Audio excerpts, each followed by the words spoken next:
भगवत गीता का 5वां अध्याय कर्म संन्यास योग कहलाता है। इस अध्याय में श्री कृष्ण अर्जुन के सामने दो महान मार्गों को समझाते हैं। कर्म संन्यास अर्थात कर्मों का त्याग और निष्काम कर्म योग अर्थात कर्म करते हुए भी उनके फलों से अलग रहना। अर्जुन यह जानना चाहता है कि युद्ध जैसे कठिन कर्म में कौन सा मार्ग श्रेष्ठ है, सिर्फ त्याग या कर्म करते हुए समत्व भाव। श्री कृष्ण स्पष्ट करते हैं कि दोनों मार्ग उत्तम हैं, परंतु निष्काम कर्म मार्ग अधिक सुविधाजनक एवं व्यावहारिक है और अंत में वही परम शांति, मुक्ति और ब्रह्मज्ञान की ओर ले जाता है। एक कर्म संन्यास और कर्मयोग की तुलना। श्री कृष्ण बताते हैं कि मात्र कर्म त्याग देना ही मुक्ति नहीं देता। कोई व्यक्ति शरीर से कर्म छोड़ सकता है, पर मन और बुद्धि इच्छाओं में लिप्त रहें तो त्याग अधूरा हो जाता है।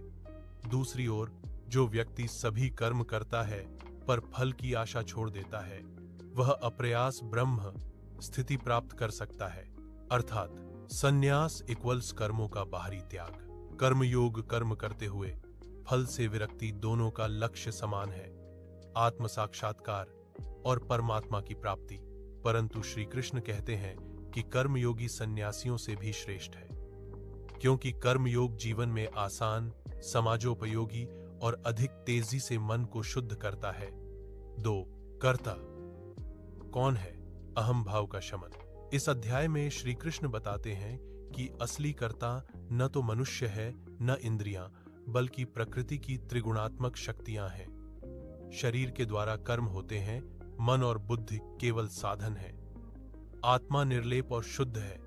जिसे इस तथ्य का ज्ञान हो जाता है, वह अहंकार और मैं करता हूं, मैंने किया जैसी भावना छोड़ देता है।